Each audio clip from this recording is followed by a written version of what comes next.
My name is Danielle Haulsee, and I am a research scientist at Hawkins Marine Station. In the ocean, the true distribution of marine fish is often unknown because it's tricky to observe fish underwater. This is particularly true for species that are highly migratory or for species that are rarely encountered due to protection measures or low population sizes.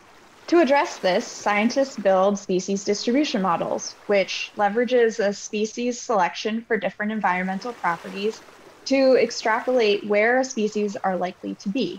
These models can be relatively simple, like relating a species occurrence to a categorical seascape type, similar to how we relate terrestrial animals to different landscapes. Or these models can be quite complex, integrating the unique and complicated relationships that a species have with the fine scale ocean properties that are measured by things like satellites.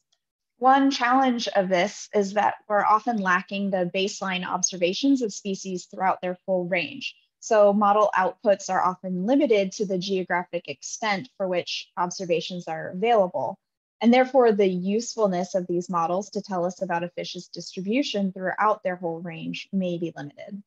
The main objective of our study was to test how well species distribution models built to predict the occurrence and habitat selection of the endangered Atlantic sturgeon transferred from one region of their home range to another off of the east coast of the US. In our study, we tested the transferability of both a simple and complex model built to predict Atlantic sturgeon occurrence off of the mid-Atlantic bight to the South Atlantic bight or the southern extent of their range, where observations of the species have historically been more limited.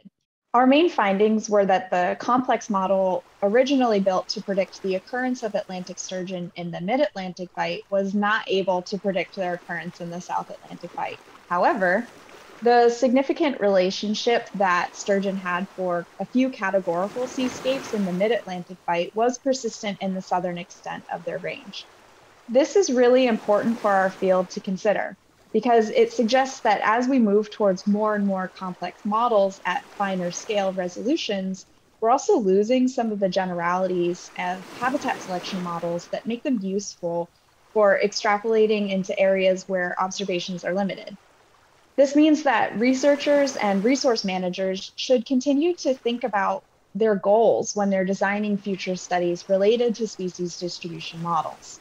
What was novel about our study was that we used an autonomous underwater vehicle or a glider outfitted with receivers to measure the presence and absence of sturgeon, which had been previously tagged with acoustic transmitters.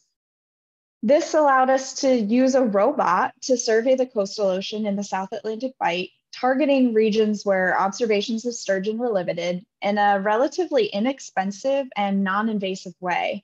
However, using a robot does not come without its complications. Not only did the robot detect Atlantic sturgeon, but we also detected tagged sharks. And midway through the mission, we had to go rescue the glider after it lost a wing due to an encounter with a shark. Despite this, we were able to successfully record new observations of tagged sturgeon and use these to compare the presences and absences recorded to the simple and complex model outputs.